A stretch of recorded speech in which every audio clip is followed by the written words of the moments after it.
We are northwest of Salt Lake City, Utah at Promontory Point, where 150 years ago history was made. This is the Golden Spike National Historic Site.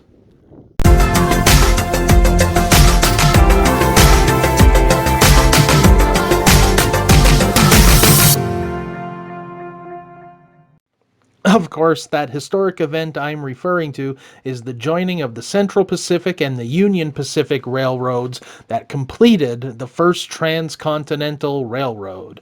That event was May the 10th, 1869, at this very spot. No doubt this will be a very popular place on the 150th anniversary, May the 10th, 2019.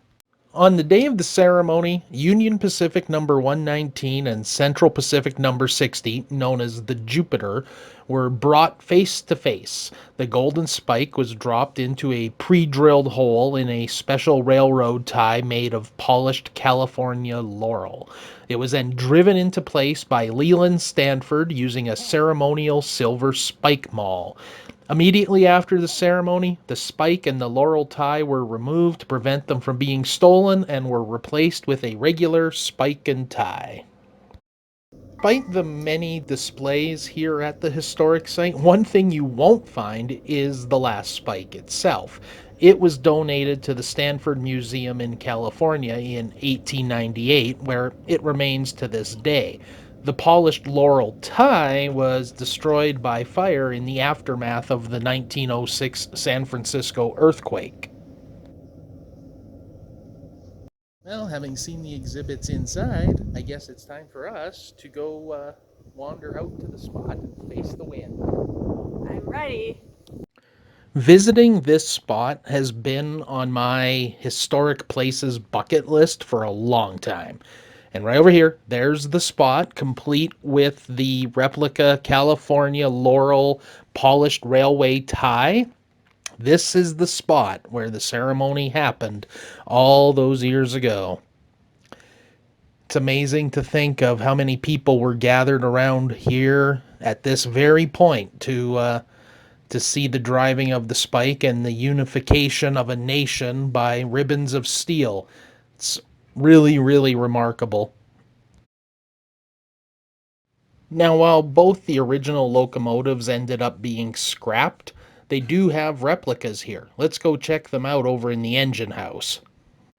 The Jupiter was built in 1868.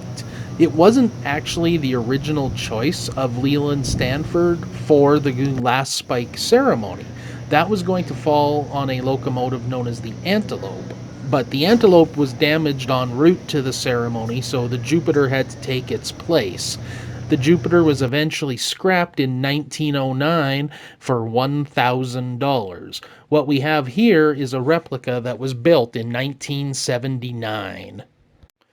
Seen here is Union Pacific 119, also a replica from 1979. The original locomotive was built in 1868, and also, like the Jupiter, was not the original choice to participate in the ceremony.